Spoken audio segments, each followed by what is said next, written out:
Hola, buenas tardes a todas y a todos. Va a dar comienzo a esta conferencia y quiero agradecer en primer lugar a todos vosotros y a todas vosotras por estar aquí con este calor tan tremendo que está haciendo para disfrutar de esta maravillosa conferencia.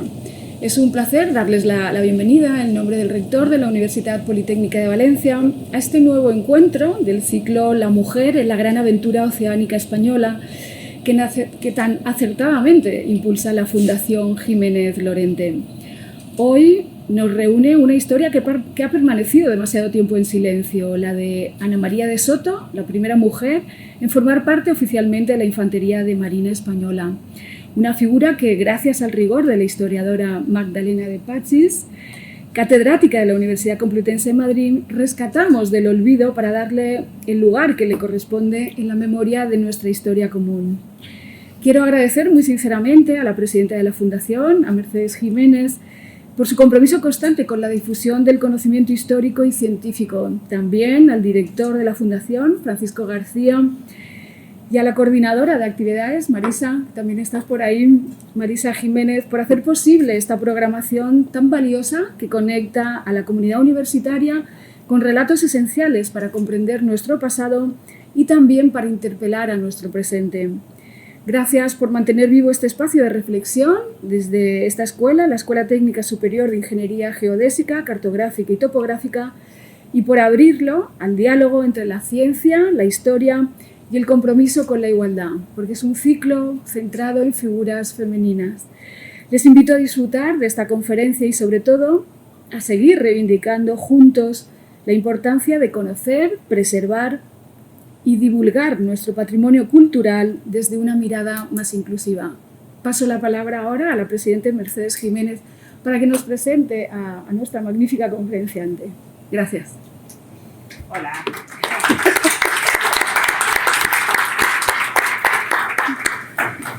Hola, buenas tardes, bienvenidos todos a esta nueva conferencia organizada por la Fundación Luis Jiménez Lorente. Me gustaría agradecer su presencia a la vicerrectora de Arte, Ciencia, Tecnología y Sociedad, doña Solamé Cuesta.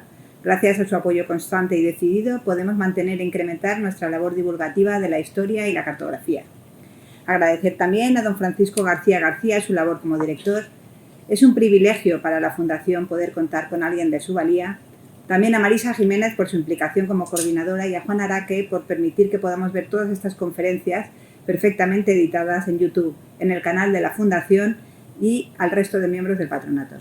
Desde la Fundación Jiménez Lorente intentamos divulgar a través de conferencias, visitas guiadas, encuentros y exposiciones sobre cartografía, arte e historia el valor de la cultura que emana del deseo por conocer y comprender el origen, el pasado y futuro del mundo que habitamos. Hoy, dentro del ciclo de conferencias La mujer en la gran aventura oceánica, silencios y avatares, siglos XVI a XIX, viene a compartir con nosotros sus conocimientos nuestra apreciada y magnífica conferenciante Magdalena de Pachis Pit Corrales. Algunos ya la conoceréis porque ya es una querida amiga de esta fundación y ha colaborado con nosotros en anteriores ciclos. Su anterior conferencia cuenta ya con más de 1000 visitas en YouTube. Con ella teníamos que contar sí o sí en este ciclo para hablarnos esta vez de Ana María de Soto, primera mujer en la Infantería de Marina Española. Magdalena de Pachis es catedrática de Historia Moderna de la Universidad Complutense de Madrid, imparte clases de su especialidad desde hace 35 años. Ha sido secretaria académica y vicedecana de Relaciones Internacionales, Institucionales y Estudiantes en la Facultad de Geografía e Historia de esta universidad. También profesora invitada en universidades españolas y extranjeras, Barcelona, Cádiz, Burgos, Alicante, Valencia, La Rioja y extranjeras, como Estocolmo, Gotemburgo, Uppsala de Suecia, La Sapienza, Roma III en Italia, Universidad de Zulia, Venezuela y en la Universidad Autónoma de México.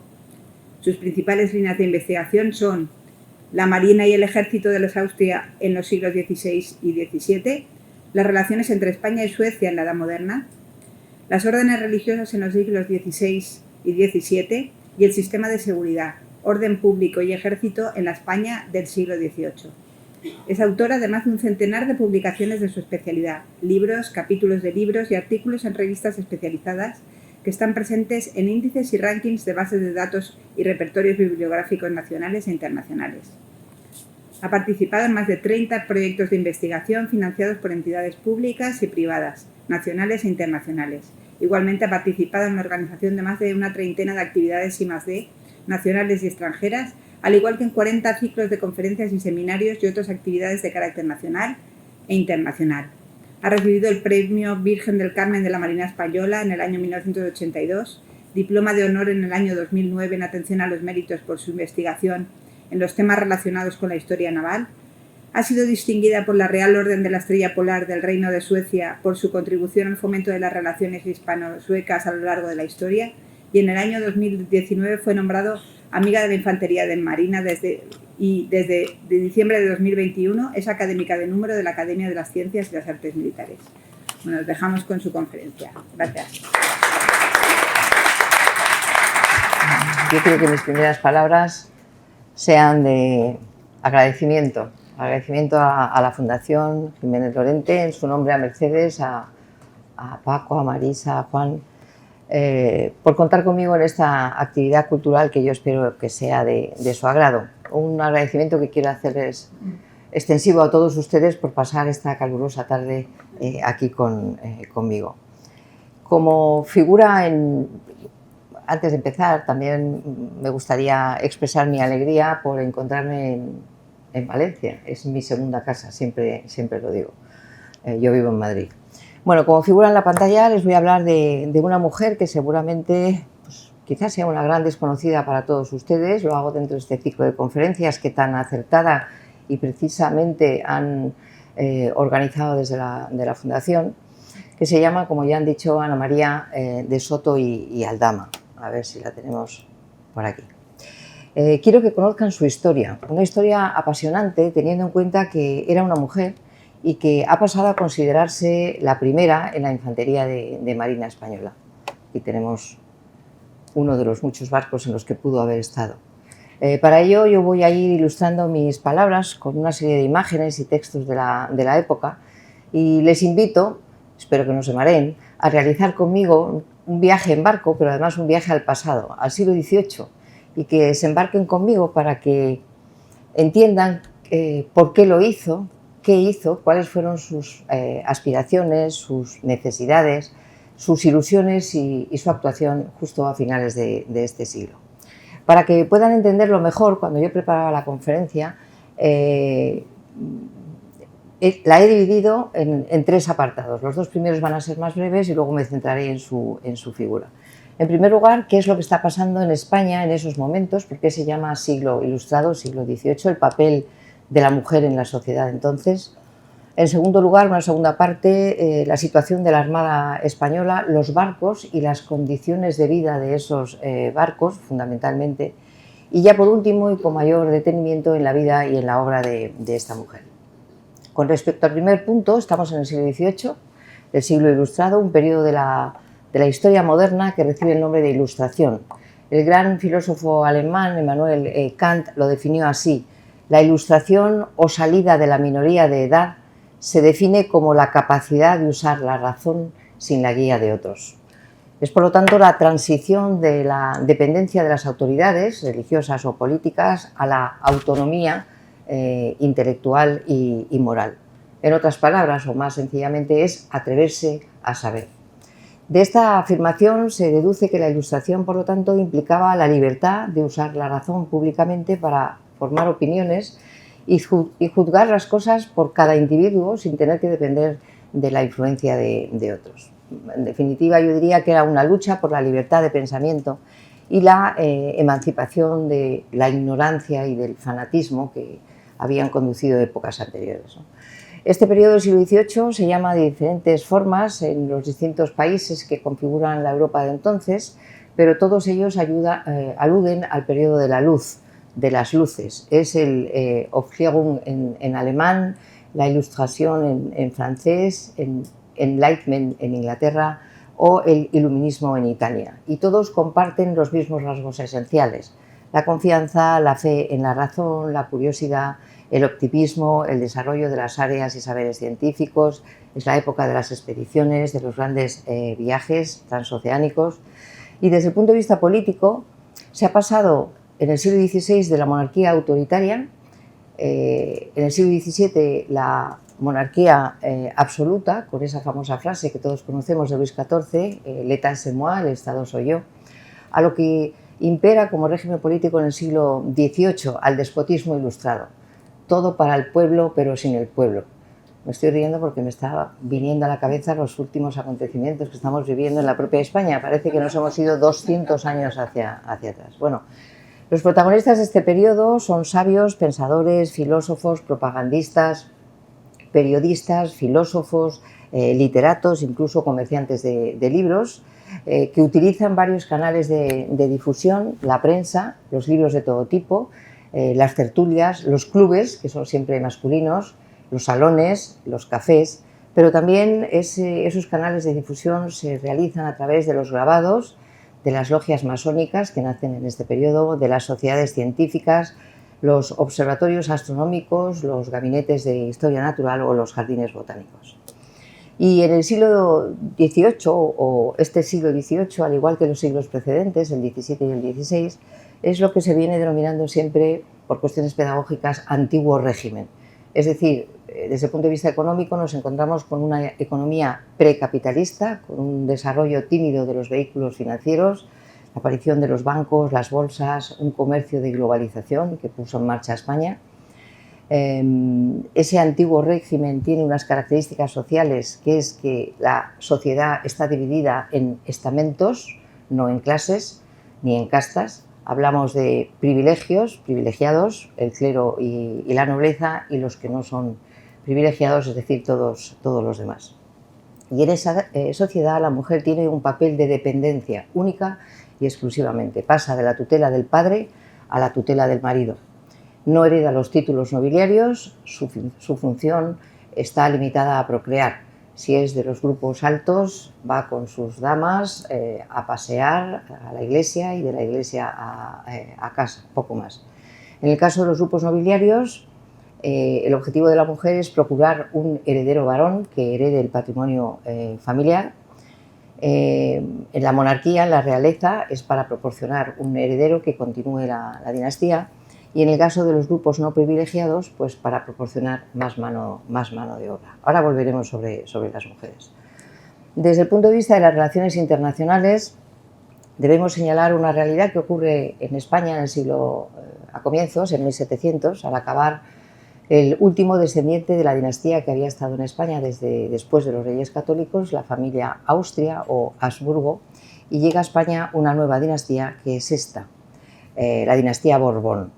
Aquí tienen un cuadro genealógico, no sé si lo podrán ver con claridad, y el primero es Felipe V, después su hijo Luis I, después, y curiosamente, de forma muy extraordinaria, vuelve Felipe V porque Luis I fallece, y en lugar de dejárselo a su hermano, a otro hijo del rey, Felipe V, presionado por su segunda mujer, Isabel de Farnesio, decide volver a tomar de nuevo las riendas de España.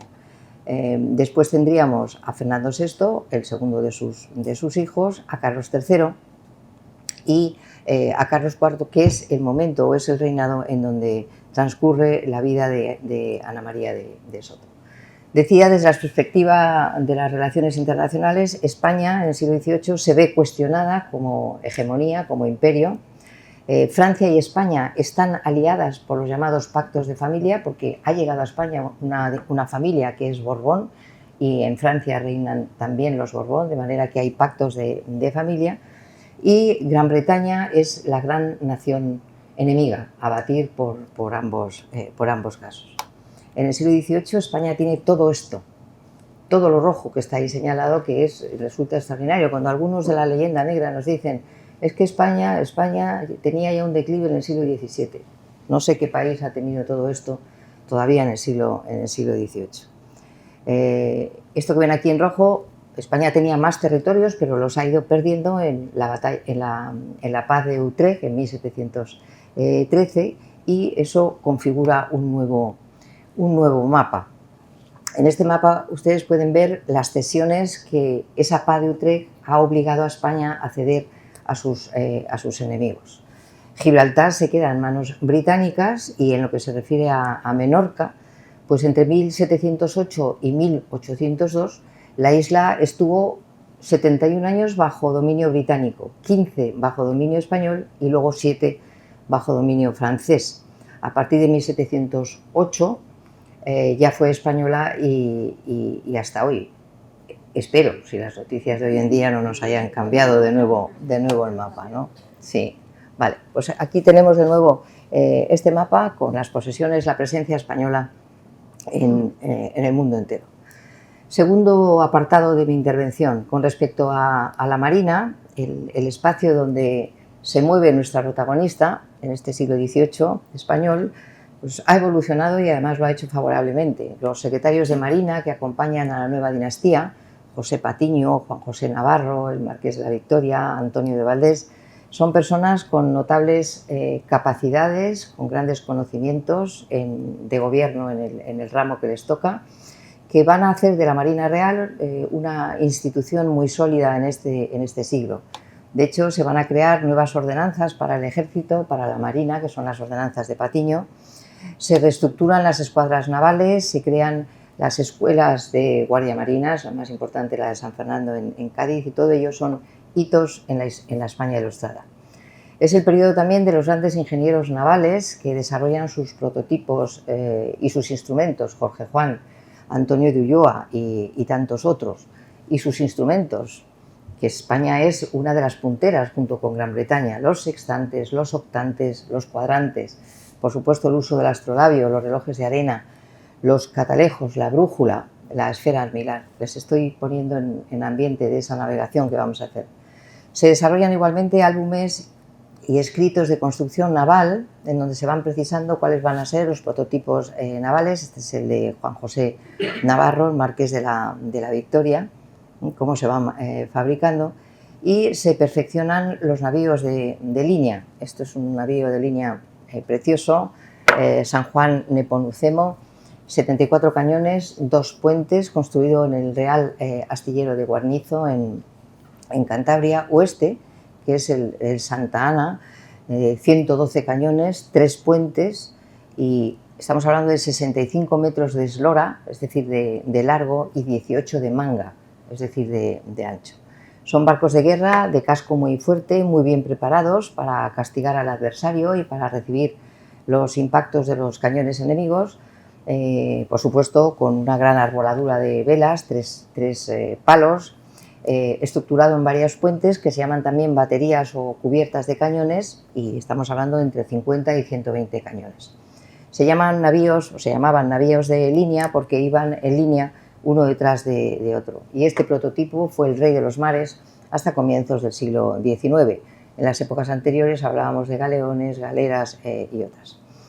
Hablamos igualmente de una dotación entre 500 y 1.300 hombres, que se dividía en 2 grupos, la tripulación por un lado, es decir, los marineros, los pajes, los grumetes, que son los encargados de realizar todas las maniobras del barco, y un segundo grupo que forma la guarnición, es decir, los soldados de guerra, los fusileros, los granaderos, los artilleros, que son los que van a estar en el frente de batalla.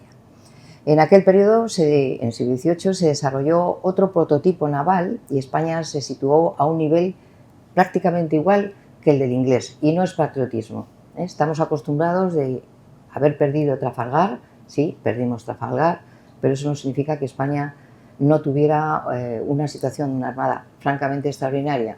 Perdimos Trafalgar porque estábamos unidos a la Armada Francesa, y las decisiones de la Armada Francesa, quien dirigía en contra de la opinión de los marinos españoles, fueron las que determinaron el fracaso. Les decía, un nuevo prototipo naval, la corbeta y la atrevida, aquí las tienen en imagen, que son las protagonistas de una de las grandes expediciones de este periodo, además de la de Francisco Javier Balmis, la que llevó la vacuna de la viruela por las tierras conocidas. Es esta expedición de Alessandro Malaspina entre 1789 y 1794. Fíjense desde dónde salen, qué recorrido hacen, prácticamente todo el mundo con esas 2 corbetas, la atrevida y la descubierta. O sea, estoy diciéndoles que hay que empezar a creerse el resultado de las últimas investigaciones que contradicen la idea generalizada de que con esa pérdida de la batalla de Gibraltar, pues Gran Bretaña era navalmente muy superior. No es cierto. Y a propósito, pues A este respecto destaca esta publicación, Historia de un triunfo, la Armada Española en el siglo XVIII. Su autor es este que tiene en la imagen, Rafael Torres Sánchez. Fue Premio Virgen del Carmen de la Armada Española en el año 2023 en la modalidad de investigación histórica. Y otro magnífico libro que nos sitúa al nivel que nos corresponde por el resultado de la investigación es el de el autor anterior, Rafael Torres, y Jordi Bru.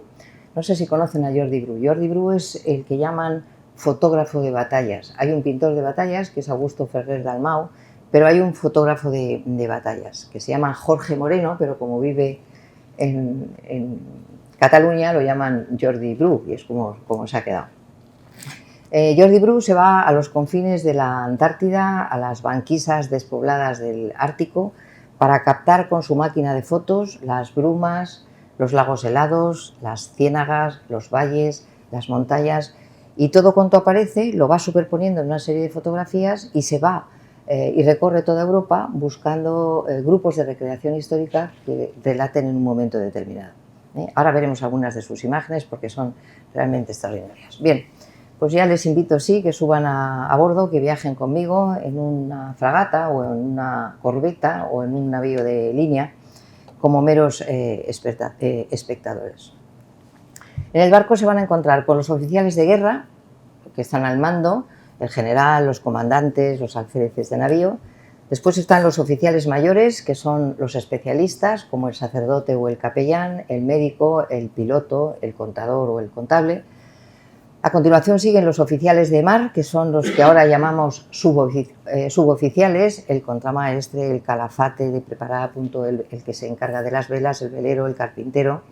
Luego están esos marineros, grumetes y pajes, por esa graduación, los mejores, los más especializados marineros, luego siguen los grumetes y finalmente los pajes, que son chavales de 8 o 10 años que se van instruyendo en los manejos del barco. Y por último tenemos los soldados, que podían ser soldados de artillería o soldados de infantería de marina. Aquí tienen un corte de un navío de línea. Si se fijan, lo voy a ir señalando con los puntos. Abajo del todo iba la bodega, la ven en flecha roja, con barriles de agua, barriles de vino, leña, las balas de los cañones, es decir, todo lo que es más pesado. Por debajo de la bodega va la sentina, las piedras y el lastre, que es esa flecha negra, para darle estabilidad al barco de alguna forma, porque hay que recordar que la sentina es el punto más bajo del interior del casco de una embarcación, donde va a parar el agua por diferentes razones, por el eje de una hélice si la tiene, por una escotilla que tiene filtraciones, porque están los portillos más cerrados o mal cerrados, o simplemente porque viene una ola accidental, ¿no? Entonces, el problema es que la sentina podía acumular mucha agua y había que bajar a comprobarlo. Y se bajaba con una vela, y si ésta se apagaba, se entendía que era un pozo negro, que había gases venenosos, y entonces había que achicar, había que limpiarla bien, no había entonces productos de limpieza, se utilizaba sobre todo el vinagre. Luego en el medio tenemos, en la flecha amarilla, el sollado, que son una serie de compartimentos que reciben el nombre de pañoles y que son el lugar de trabajo del contramaestre o del calafate, alguna zona de la enfermería y un apartado donde naturalmente se llevan los animales vivos, porque ahora veremos que sí que están para poder comer. Y por encima las cubiertas o baterías, que son estas tres, lo que llamamos los puentes, la zona de baterías, que son esas flechas. ¿Ven lo que les digo? Esto es la enfermería, es una fotografía de Jordi Bru, que lo superpone, ya digo, colocando cada pieza, no hay nada que esté al azar, sino que todo está perfectamente colocado. A popa, es decir, en la parte trasera, está la oficialidad, que tiene sus espacios más amplios con sus camarotes, y está la cámara para comer o para las reuniones con otros oficiales. Si ustedes han visto la película Master and Commander, seguramente, entonces podrán, es un barco inglés, pero se parece en cualquier caso a los españoles, ¿no? Esto, como decía, es el comedor de los oficiales, y aquí están las baterías de los cañones o de los puentes de día. Eso de día, pero por la noche se colgaba del techo una especie de hamacas que se llaman cois, y ahí servían para dormir, fíjense. O sea, que dormían entre los cañones, para ponerse mejor. Aquí tenemos otra vista. Bueno, aquí tenemos en azul, para que lo vean en un corte, en azul son los marineros y en rojo los infantes de marina, es decir, están más cerca de la popa, es decir, más cerca de la zona noble, donde están los oficiales y el comandante. Y en la parte superior exactamente lo mismo. Y aquí tienen una nueva imagen de los COIs, es decir, viven en unas condiciones higiénicas que son bastante mejores que las de los siglos pasados, pero en cualquier caso con un gran hacinamiento, ¿no? En este espacio hacían su vida social, allí estaban pegados a los costados de los barcos, y luego tienen una especie de mesas abatibles, mesas y bancos, para comer, para jugar a los naipes, para jugar a los dados, para escribir, para leer aquellos que sabían.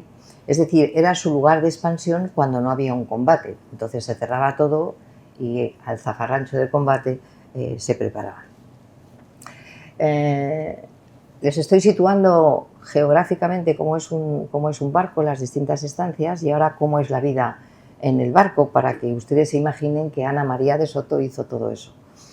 ¿Cómo comían? Pues tenían varias comidas calientes, no, tenían 3 comidas al día, pero una solo caliente, la del mediodía aproximadamente, si el tiempo era bueno y sobre todo si el bamboleo del barco se lo impedía, se lo facilitaba, pero si había mala mar no se podía encender un fogón y por lo tanto para evitar un incendio no se usaba. Aquí tienen un ejemplo de lo que son los platos y los vasos, por supuesto de madera, para comer.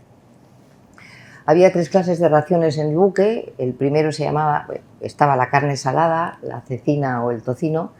La segunda era el bacalao, el aceite y el vinagre, y la tercera de queso y aceite. Y cada una de estas raciones iba acompañada del bizcocho. Bizcocho, vino, menestra fina, agua y sal. El bizcocho es bizcoto, doblemente cocido, es conocido como la galleta del mar, porque se cocía varias veces para darle dureza y sequedad necesarias para su almacenamiento durante largas temporadas. No era raro comerla al cabo de 2 años, imagínense la dureza, pero es verdad que la mojaban en vinagre o la mojaban en vino. Tengan en cuenta que los víveres frescos, las frutas y las verduras se comían enseguida, al igual que los animales vivos que se embarcaban. Estamos hablando de cerdos, ovejas, vacas, en fin, cualquiera de esos animales que nos sirven, aves, conejos, etcétera, etcétera. Y se iban alternando. Los lunes tenían la ración de carne salada, los martes el tocino, los miércoles otra vez carne salada o si no bacalao, los jueves otra vez tocino, el viernes el bacalao, el sábado la carne salada y el domingo el tocino. Aquí tenemos otra imagen del que es el bizcocho o galleta, y esto es el pescado seco, como anchoa o cazón, o la carne. Mírenlo bien, la carne en tasajos, carne seca, troceada, tiras largas de 4 o 5 centímetros de espesor, que se colocaban en depósitos con salmuera, con alta concentración de sal, y que se supone que se servía para la conservación y curado de ciertos alimentos, pero imagínense la sed que proporcionaba eso, ¿no? Como líquidos pues tenemos el agua, pero a los 10 días o 2 semanas como mucho se pudría, y entonces se regulaba de 2 a 3 litros por persona y día. El vino, se sabe por la documentación, tinto, blanco, dulce, andaluz, 1 litro por persona y día. Dirán ustedes, 1 litro de vino al día. Sí, pero les proporcionaba el aporte vitamínico, calórico suficiente, y sobre todo más cuando entraban en combate, porque se iban deteriorando los suministros, las vituallas. Nunca faltó vino en los barcos españoles, como tampoco la cerveza en los barcos británicos. Los británicos además tenían una bebida hecha a base de agua caliente azucarada, con lima, canela y ron o ginebra, que se llamaba grog. Se utilizaba para mejorar la calidad del agua y hacerla más potable para climas fríos. A veces se mezclaba con el agua, pero claro, tenía una alta concentración de alcohol, y ese estado de semiconsciencia en el que quedaban los que abusaban del grog, se decía que quedaban groggies, que es la expresión que hoy en día tenemos. Y curiosamente se llama Old Grog, viejo grog, al almirante Edward Vernon, porque lo bebía con mucha frecuencia. es ese que se preparó para defender Cartagena de Indias y que llegó Blas de Lezo y con la mitad o una cuarta parte de los barcos, cuando él tenía ya convencimiento de que íbamos a ganar la batalla, se permitió el lujo de, ¿cómo se dice?, de preparar una medalla en donde se veía a Vernon de pie y a Blas de Lezo agachado. La tuvieron que retirar porque fue una gran victoria española. La cerveza, dicen los documentos, es esa especie de fango verdoso que se mareaba en el mar, y luego por vinagre pues tomaban también 3 litros por persona al mes. Se utilizaba como potenciador de alimentos y de alguna manera disfrazaba su mala calidad. También se utilizaba como desinfectante. Para descomer o para deponer, pues eso resultaba una epopeya. Se subían a la borda, utilizaban unas vacinillas, luego las arrojaban al mar. Se decía la expresión vista a proa para que no miraran, para que pudieran hacer sus necesidades. Entonces se agarraban y deponían. Claro, más tarde a alguien se le ocurrió pensar que eso era una manera terrible de morirse, sobre todo si había mala mar, tormentas y demás, y entonces puso una especie de letrina en la popa, en la parte trasera del barco, a la que llamaron jardín porque pusieron al lado plantas aromáticas. Se llama Gunner Store en Inglaterra, es decir, tienda de artillería, obviamente aludiendo a las ventosidades, que consistía, como vemos aquí, en una tabla de madera con un agujero en medio que flotaba fuera del barco. Esta es la vista del armazón de uno de los jardines de un navío, según el diccionario de la anatomía de la arquitectura moderna de Juan José Navarro. Y ahora les recuerdo que seguimos embarcados. Quiero que se imaginen la vida a bordo que llevó nuestra protagonista, Ana María de Soto y Alama, a quien ahora mismo vamos a presentar, y ya me meto en la tercera parte de la intervención.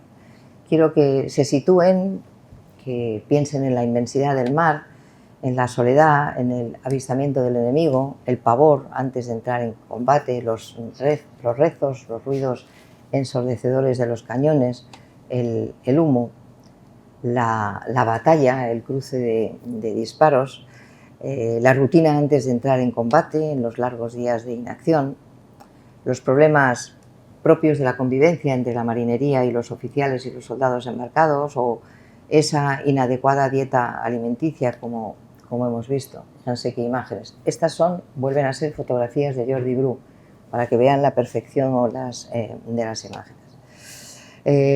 Imagínense también lo que significaba una vía de agua, la suciedad, el hedor de los fletados, el hacinamiento, la humareda, el miedo, la oscuridad, las tempestades, las tormentas, los incendios o los otros accidentes. Aquí tenemos en plena faena bregando con los cañones. Y como hemos visto antes, pues a todo ello los técnicos que atendían las enfermedades, a la falta de una adecuada atención sanitaria y por supuesto las enfermedades. Fíjense, me he permitido establecer una relación de las enfermedades que había a bordo.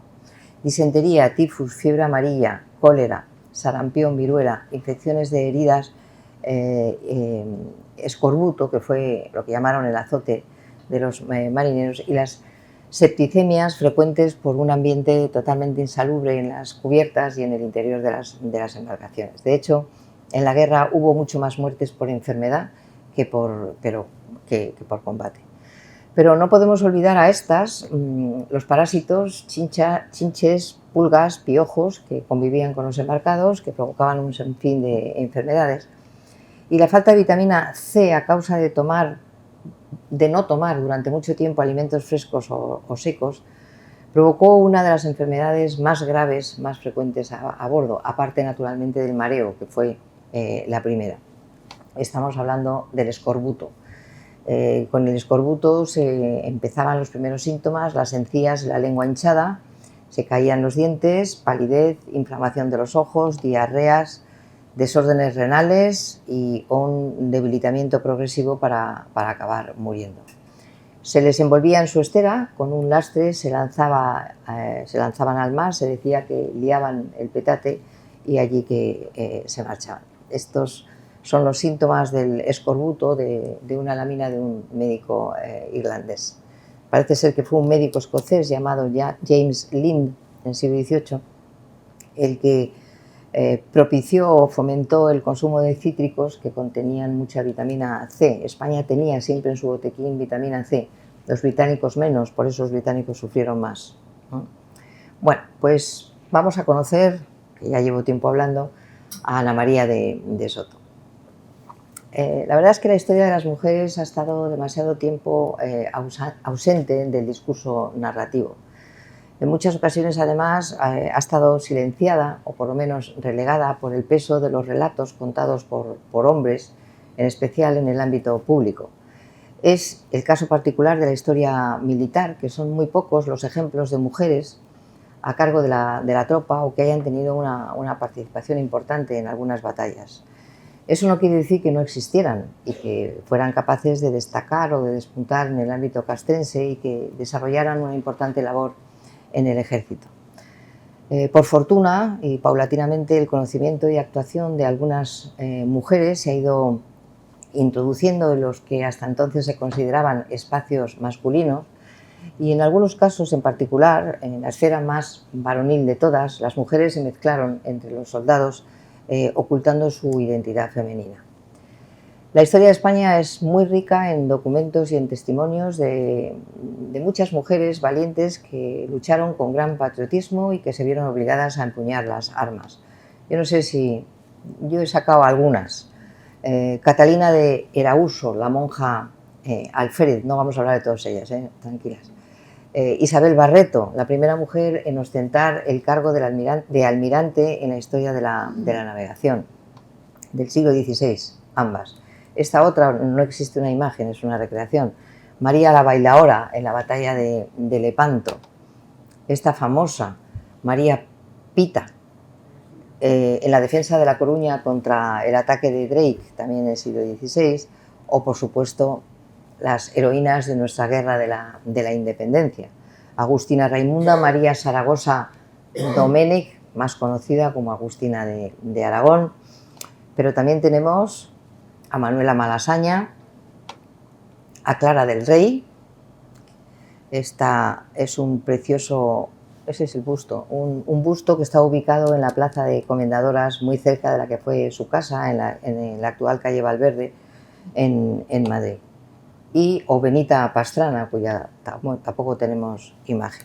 Y hay un libro que ha escrito un amigo mío, pero no me da comisión por contarles, que es este, María Josefa Boj La Pardala, defendiendo el castillo de Morella en Castellón. Se la conoce con el título, se le concedió el título en 1811 de patriota benemérita y la llaman la guerrillera de Morella.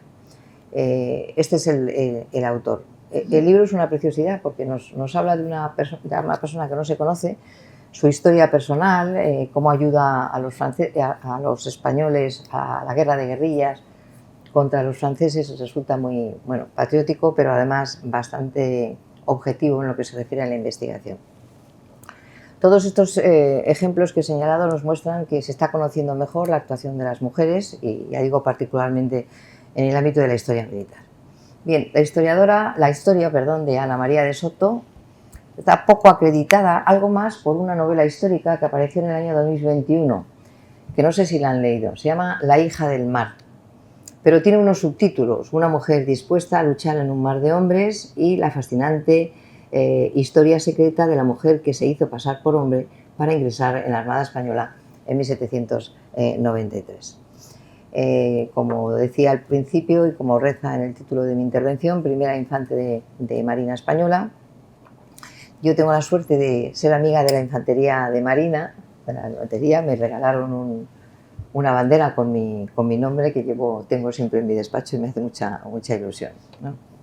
Bueno, pues es esta mujer, es una figura, claro, no hay más datos, ¿no?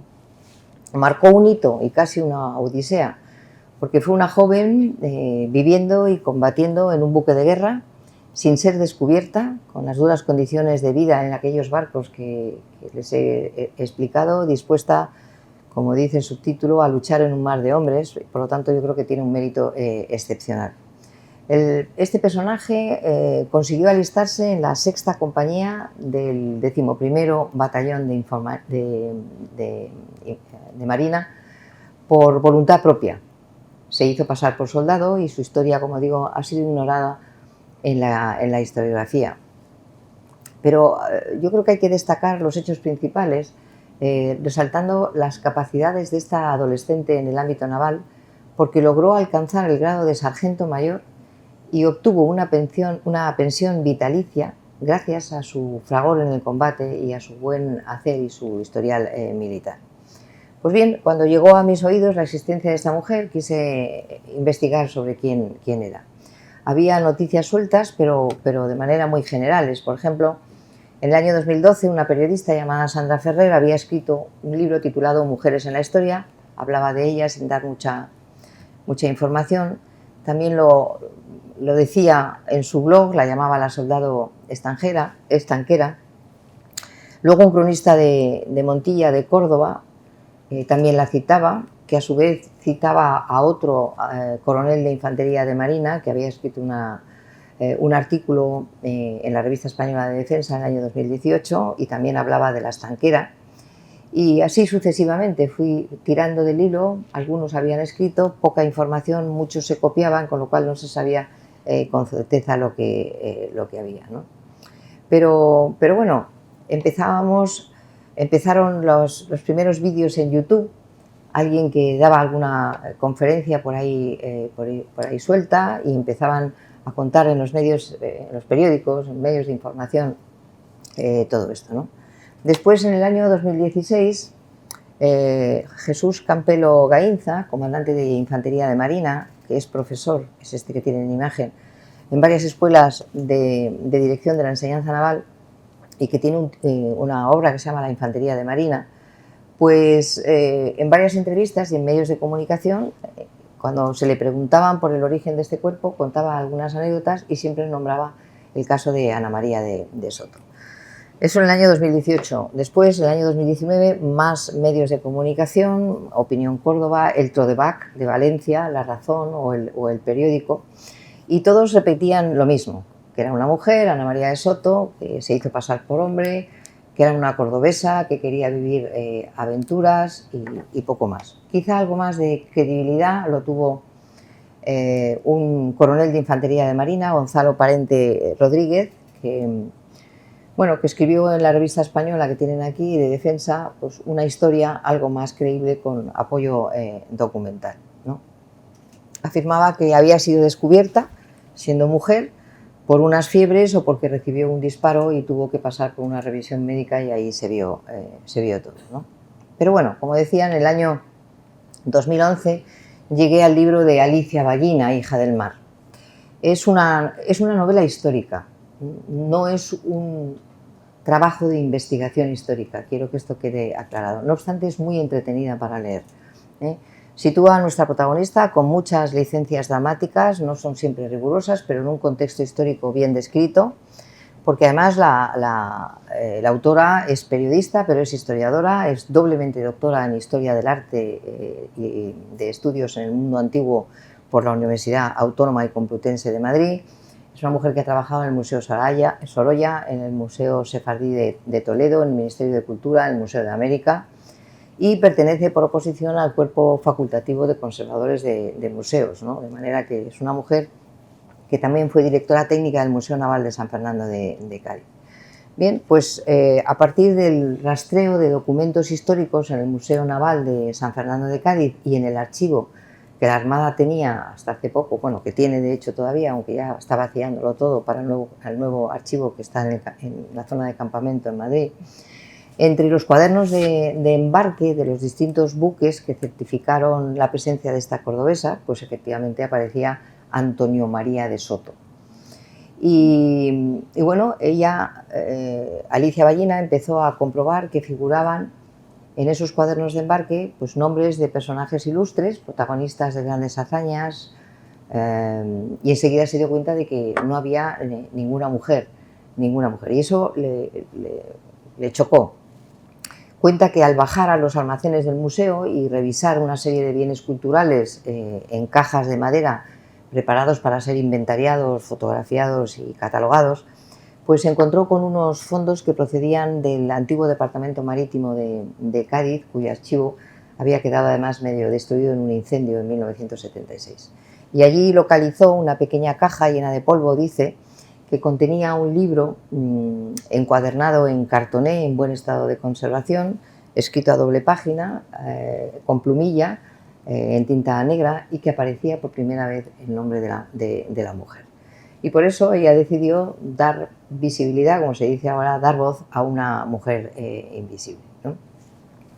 Bien, es verdad que esta autora cita documentos, archivos de protocolos notariales, el de Cádiz, pero no menciona ni los legajos, ni los documentos, ni los folios, con lo cual es muy difícil saber si efectivamente existe esa documentación, sin dudar, por supuesto, de ella.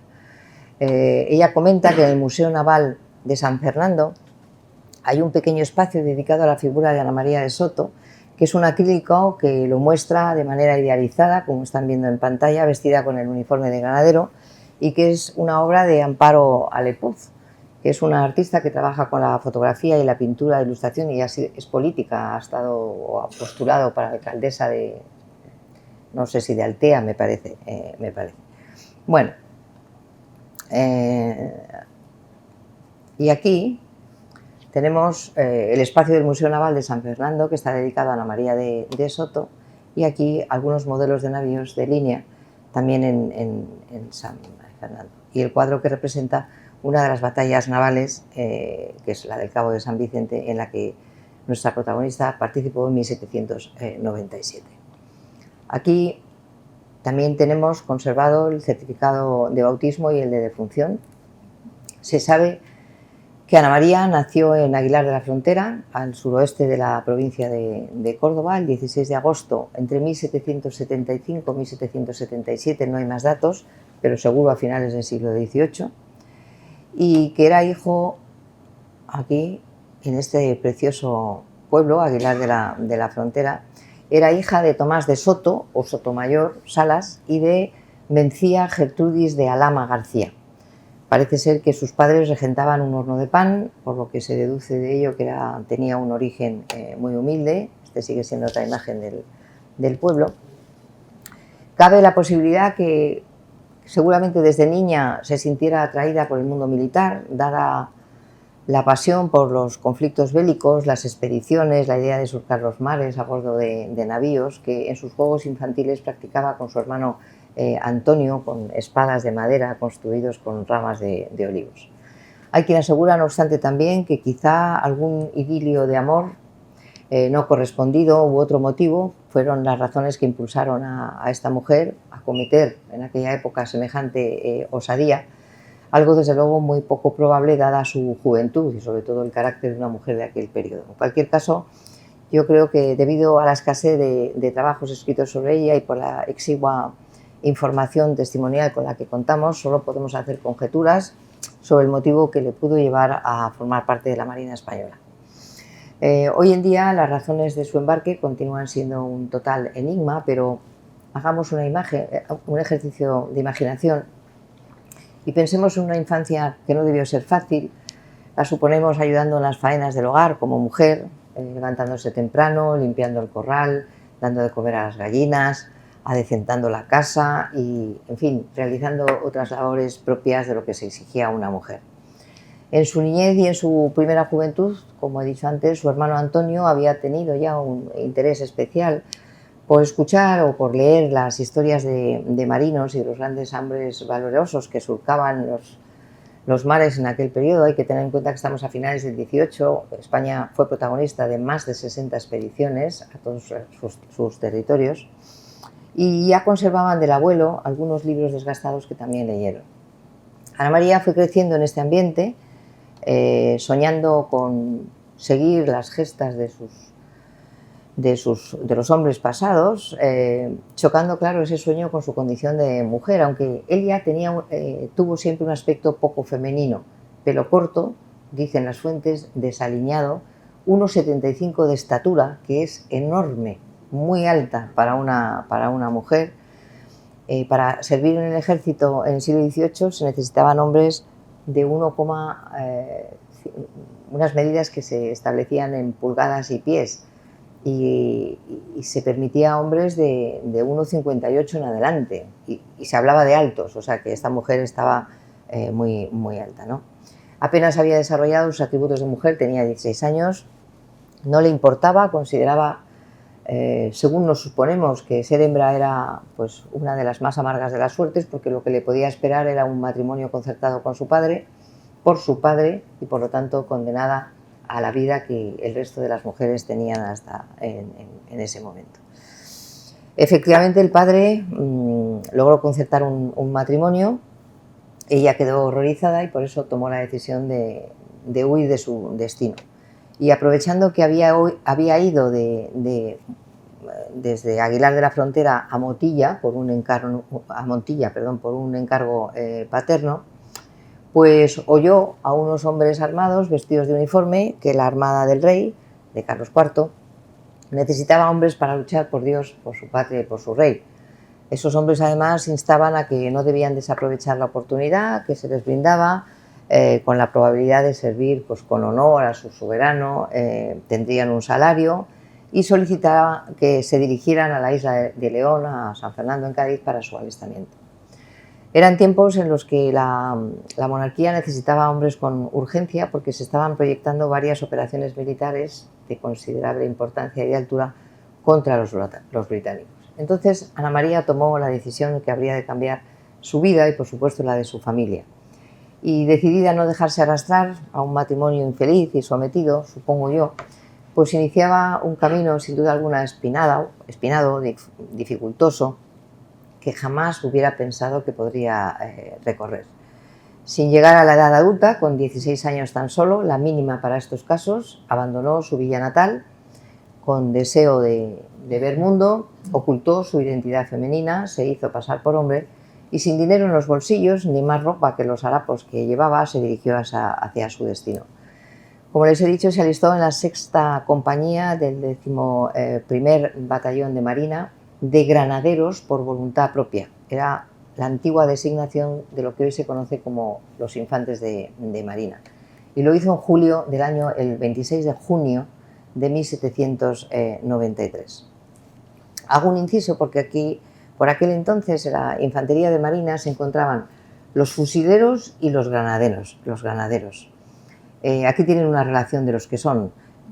Los fusileros, ven la flecha azul, son más cuantiosos, más habituales, constituyen la principal fuerza de choque de mosquetes, de mosquetería, ya fuera en el abordaje o en el propio desembarco, y los especialistas son los granaderos, los que se consideran como el nervio de élite. Están seleccionados cuidadosamente entre la propia infantería y están caracterizados por ser altos, fuertes y bravíos. Altos sí lo era, lo de fuerte, pues seguramente también los ejercicios que hacía en su casa le hubiera servido, ¿no?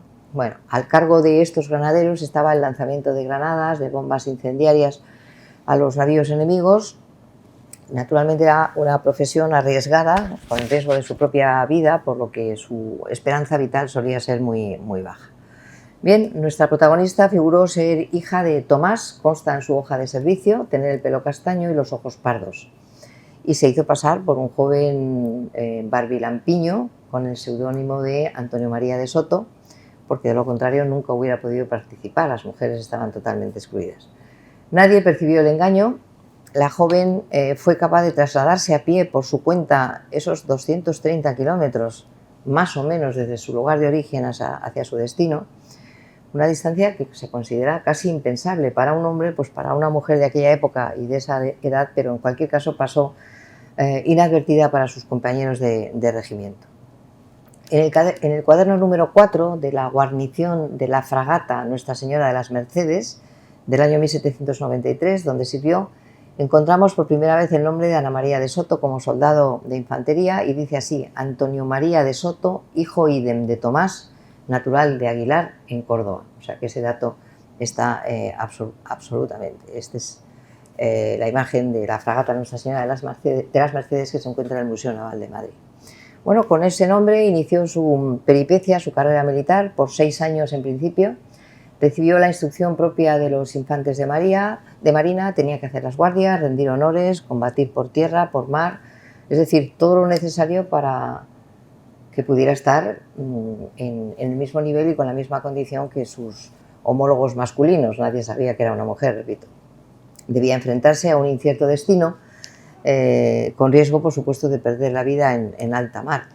Tuvo que pasar por numerosos y muy duros ejercicios de instrucción sobre tácticas navales y de combate. La vida a bordo no era fácil, una disciplina muy rigurosa, debía realizar una serie de guardias, la prima, la media, etcétera, etcétera, dar la vela, tirar o recoger el ancla, entre otras actividades, y por eso se vio inmersa en las duras condiciones de los embarcados que ya les he señalado. El hacinamiento, la humedad, el frío, el peligro de perecer ahogados o, sobre todo, pues no poderse recuperar de las heridas infligidas durante el transcurso de la guerra, porque en aquella época realmente los barcos eran un verdadero, no solo fortaleza flotante, sino también un cementerio flotante. Ninguna de las condiciones que supuestamente pasó inquietó en exceso a Ana María de Soto, que con fortaleza, con coraje, por lo menos sin queja alguna, cumplió su puesto durante varios meses.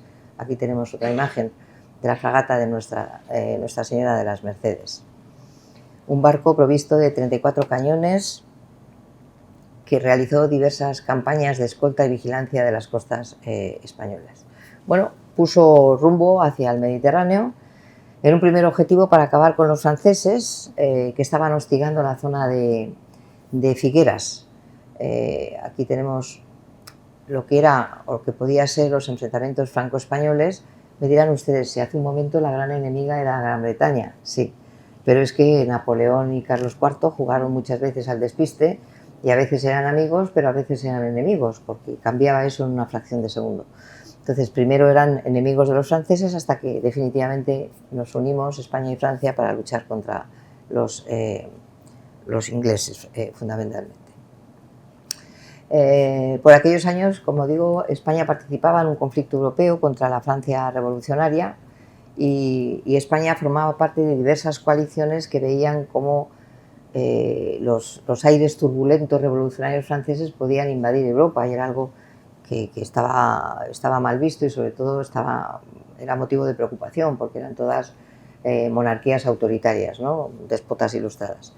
En España tenemos a Manuel Godoy, el ministro de Carlos IV, y él, junto con el representante del rey inglés, Jorge III, firmaron un acuerdo que fue el acuerdo de Aranjuez en el año 1793. Sí, españoles con ingleses, porque estaban entonces enemistados con los franceses. Según en las condiciones pactadas, las potencias firmantes, Gran Bretaña y España, se asistirían mutuamente en caso de que sus territorios fueran ocupados o invadidos por un tercer país, y ambos se veían en la obligación de interrumpir las relaciones comerciales con Francia.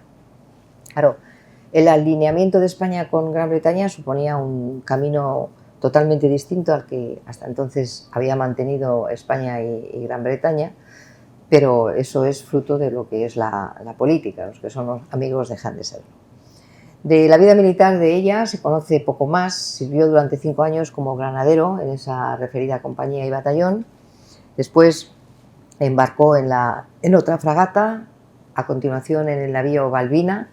Se sabe que allí estuvo 1 año para volver a embarcar de nuevo en la Mercedes, y permaneció allí más de 1 año. Sabemos que también estuvo un tiempo en el navío Santa Dorotea, hasta que volvió a hacerlo de nuevo y pasó a Nuestra Señora de las Mercedes. Meses después, quienes eran nuestros amigos eran los contrarios, y por lo tanto varios navíos españoles partieron de Cartagena, pusieron rumbo hacia el Cabo de San Vicente, justo en el extremo occidental de la costa portuguesa, aquí, del Algarve, en el sur de la península. Estaba amenazado por la Armada Británica. Ana María de Soto fue allí con Nuestra Señora de las Mercedes, comprobó entonces la amenaza de los barcos británicos con el almirante John Jervis a la cabeza, y en una de las divisiones de los británicos figuraba un jovencito y recién ascendido contraalmirante, Horatio Nelson, y su navío Captain, que 1 década más tarde sería el que dirigiría la lucha contra la famosa batalla de Trafalgar. Las dos armadas, la española y la británica, se encontraron frente a frente el 14 de febrero del año 1797. Aquí tenemos una imagen de la batalla. Entre ellos, entre esos barcos, se encontraba, no iba Ana María de Soto allí, pero se encontraba con el Santísima Trinidad, el mayor buque de guerra del mundo. Entonces, 136 cañones y el único que tenía 4 puentes, más de 67 metros de largo de eslora y casi 18 metros de ancho de manga. Era llamado el Escorial de los mares. Bueno, en ese enfrentamiento, el Santísimo Trinidad fue desarbolado. Desarbolado es que se tronchan, se derriban, se destruyen sus mástiles. Pero bueno, pudo ser salvado porque intervino otro barco en su ayuda, el navío Infante Don Pelayo, y este es el momento en el que se recoge la imagen, cuando este barco acudió. Que acudiera allí permitió salvarlo de un apresamiento de las fuerzas británicas, llegó incluso como había bajado había arriado la bandera para rendirse, le instó al capitán al que no lo hiciera, que lo cañonearía él mismo si no lo hacía, y volvió a izar el pabellón. Bueno, el Santísima Trinidad, con los desperfectos de la batalla, fue después avistado por Jervis, que se dirigió detrás de él con la intención de capturarlo. No lo logró. Santísima Trinidad llegó finalmente a Cádiz, había esquivado a la Armada Británica, y luego, bueno, sería puesto a punto porque volvería a luchar en esa famosa batalla de Trafalgar. En esa batalla que yo acabo de señalar, la del Cabo de San Vicente, pese a su inferioridad numérica, estamos hablando de 36 buques españoles frente a 22 ingleses, fue una rotunda victoria inglesa. Y en esa victoria inglesa, uno de los ejemplos, tenemos a este personaje. Seguro que lo han visto como uno de los cuadros más famosos de Augusto Ferrer Dalmau. Este cuadro se llama Mi bandera, o también se llama El sable y el granadero. Y el cuadro representa a Martín Álvarez Galán, un infante de marina, un granadero, como Ana María de Soto, quizá, porque no, alguno de sus compañeros, que se encontraba defendiendo la bandera del buque San Nicolás de Bari, que era el que había echado una mano al que se estaba hundiendo, ¿no? Yo creo que este cuadro recoge la valentía, el compromiso de ese infante de marina y su determinación. Es un símbolo de resistencia y de coraje dentro de la infantería de marina. Y cuando el barco trataba de maniobrar una vez, cañoneado notablemente, chocó con otro barco, el San José. Esta circunstancia fue aprovechada por Nelson, que con ese navío, el capitán decidió abordar ambos buques. Se oyó la voz del jefe de San Nicolás de Bari diciendo: ninguno se rinda sino solo después de muerto, y Martín se encontraba en la toldilla del navío, donde ondeaba la bandera para impedir que nadie la bajara, que nadie la arriara, ¿no? Se defendió de los británicos, fue gravemente herido, dado por muerto, y cuando iban a arrojar su cuerpo al mar se dieron cuenta de que aún vivía. Y asombrados por su valor, el propio Nelson ordenó que fuera llevado al hospital de la ciudad portuguesa de Lagos, próximo al lugar del combate. Allí se restableció de sus heridas, fue liberado, se reincorporó enseguida al servicio de infantería de marina, y después moriría en Francia a causa de una estúpida caída, de una mala caída, en 1801. Es curioso que, por real orden de 12 de diciembre de 1848, se disputó, y cito, que en lo sucesivo haya permanentemente en la Armada un buque que se denomine Martín Álvarez, en honor a este hombre. Y por otra real orden, esta de 4 de julio de 1878, se estableció que el nombre de Martín Álvarez figure constantemente en la nómina de la primera compañía del primer batallón del Tercio de Armada de San Fernando. Sigue existiendo en la actualidad. Posteriormente se erigió un monumento a su memoria en su pueblo natal, Montemolín, en Badajoz, aquí, y su sable se encuentra en el Museo Naval de Londres. Pero es curioso, en Gibraltar se conserva un cañón con una placa y 3 urras que pone IP Captain, refiriéndose al barco de Nelson, IP San Nicolás, por el barco en donde iba este granadero, y Martín Álvarez. O sea que los británicos, cosa rara, nos han reconocido el valor y la hombría de este hombre. Bueno, el grueso de la Armada, que había luchado en la batalla del Cabo de San Vicente, entró en el puerto de Cádiz, fue objeto de burla y de escarnio porque había sido derrotado, y su comandante fue sometido a un consejo de guerra y luego degradado, ¿no?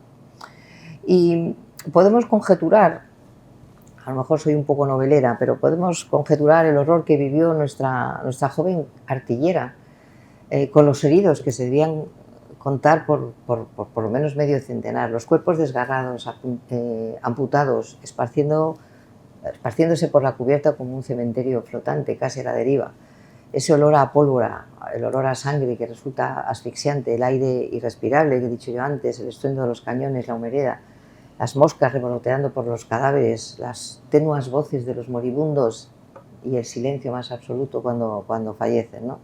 ¿Para qué después? Pues para recibir sepultura en las aguas del océano. Pues podemos imaginarnos a Ana María de Soto abriéndose paso, yo creo que a trompicones entre cuerpos y otras partes de ellos.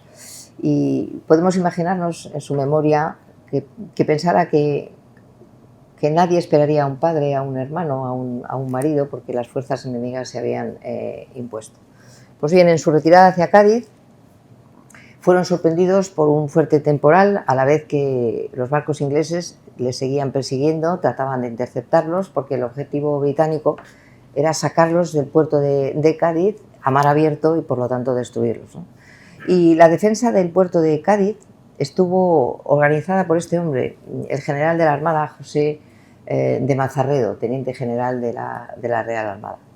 Con gran habilidad había conseguido reunir lanchas cañoneras, 136, en las que embarcó a todo su personal, lo reforzó con el ejército de la guarnición gaditana y estableció un sistema defensivo con estas lanchas cañoneras, ¿no? De manera que cuando el almirante Nelson rompió el cerco intentando llegar a Cádiz, aquí, en la playa de la Caleta, que sufrió a su vez 2 grandes bombardeos, pese a provocar un incendio, los británicos no lograron hacer salir a Mazarredo ni al marino Federico Gravina, que estaba con él, y seguramente Ana María sería claramente una testigo de cómo el ingenio del pueblo español venció una vez más a los británicos con su falta de medios, ¿no? Porque inventó una lancha muy ligera, de gran movilidad, muy efectiva, que puso en fuga literalmente al propio Nelson, ¿no? Al final los británicos terminaron el bloqueo y se tuvieron que marchar. Y la victoria del rechazo al enemigo por parte española pues acabó siendo un proverbial gracejo gaditano que dice así: ¿de qué sirve a los ingleses tener fragatas ligeras si saben que Mazarredo tiene lanchas cañoneras? Eso es el típico español, pero sobre todo el carácter español. Bueno, de este horror, insisto, fue testigo nuestra protagonista. Actuó con resolución, con efectividad en esas lanchas y bueno, salvó la vida, ¿no? Después se sabe que en 1798 fue a servir a la fragata Matilda y allí sirviendo pues con la actuación que hacían mientras no estaban en combate, propia de lo que hacían los infanterías de marina y en concreto los granaderos. Hasta que la suerte de Ana María y su periplo como soldado de la Marina se vio truncado cuando, por casualidad, en un reconocimiento médico para averiguar la causa de unas fiebres altísimas que padecía desde hacía tiempo, se descubrió que era una mujer.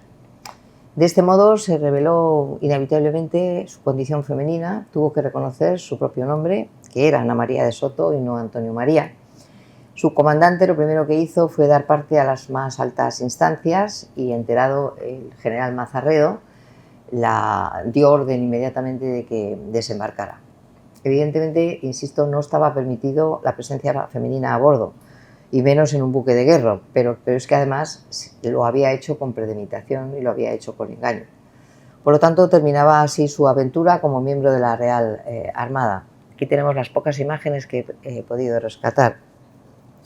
Su historia fue escrita, llevada a palacio para determinar el castigo que a esa conducta impropia para una mujer de la época debía tener. Claro, cuando desembarcó, Ana María lo hizo en medio de la admiración y del respeto de quienes la habían tratado en sus más de 5 años de servicio, pero también entre el desprecio de alguno por su engaño, ¿no?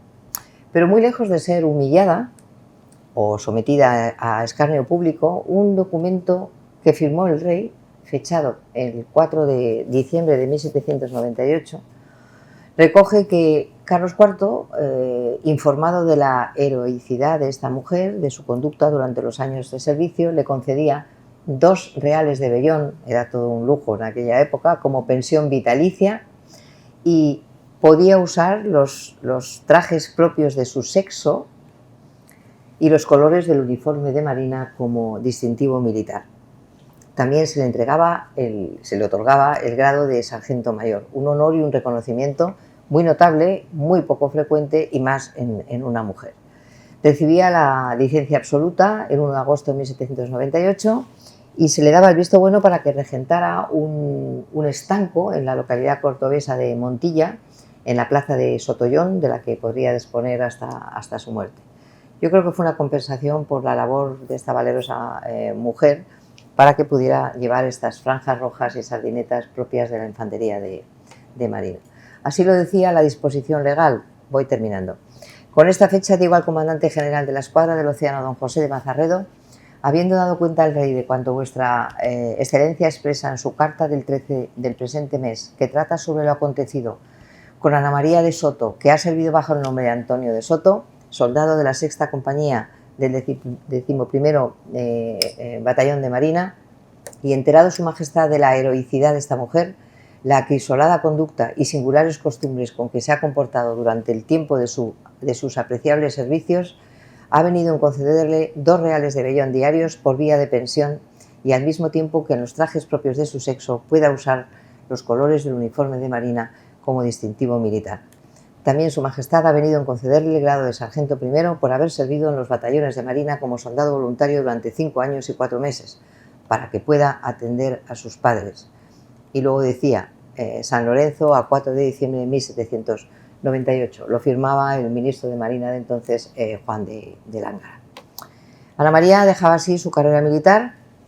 Sus padres, Tomás y Gertrudis, se trasladaron a San Fernando para recoger a su hija.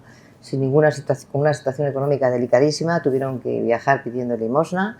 Y ella se convirtió en un personaje entre la gente, entre sus vecinos, porque claro, que una mujer que había sido soldado y que ahora se encargaba de un estanco en la plaza del Sotollón, pues resultaba algo extraño.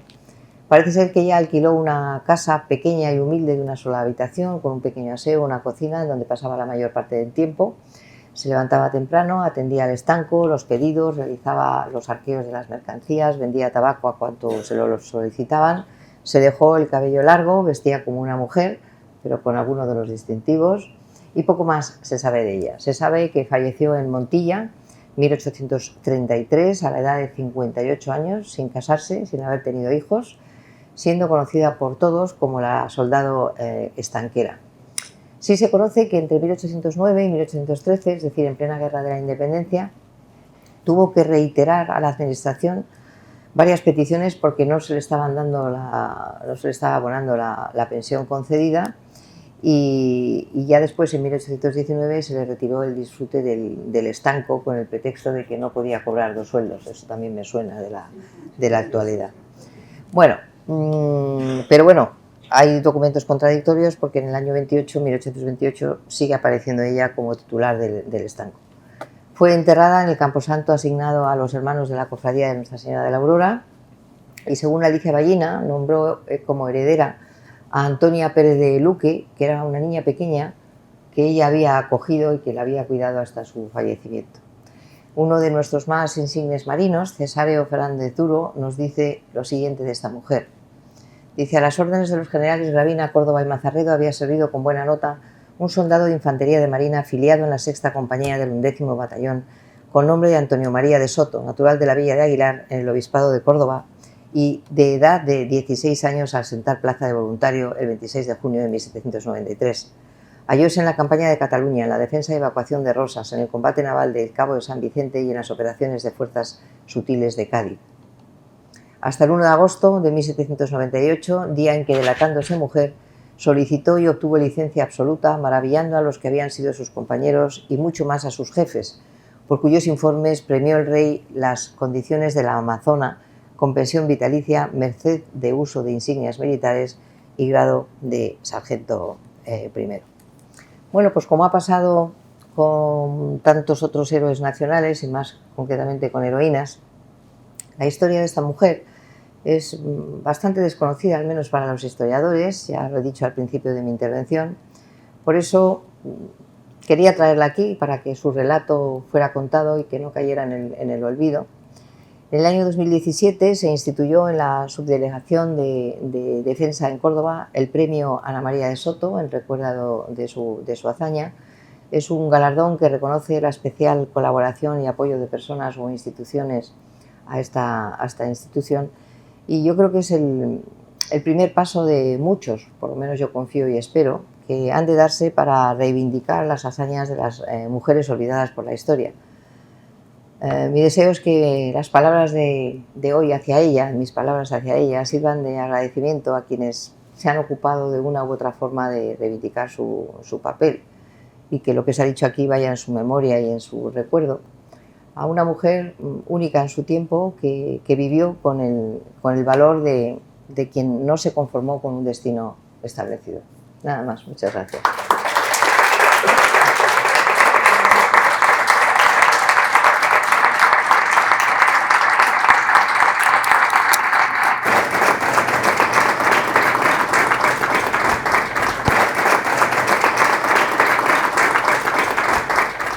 Agradecer a Magdalena esta magnífica exposición que nos ha dejado aquí soñando con este personaje desconocido, y que a partir de ahora, bueno, buscaremos más información y en cierto modo plantar la semillita para que sigamos investigando, que creo que es de lo que se trata en estas conferencias. Por lo tanto, agradecer a la Fundación y emplazarnos a la siguiente conferencia. Mil gracias, Magdalena. Muchas gracias.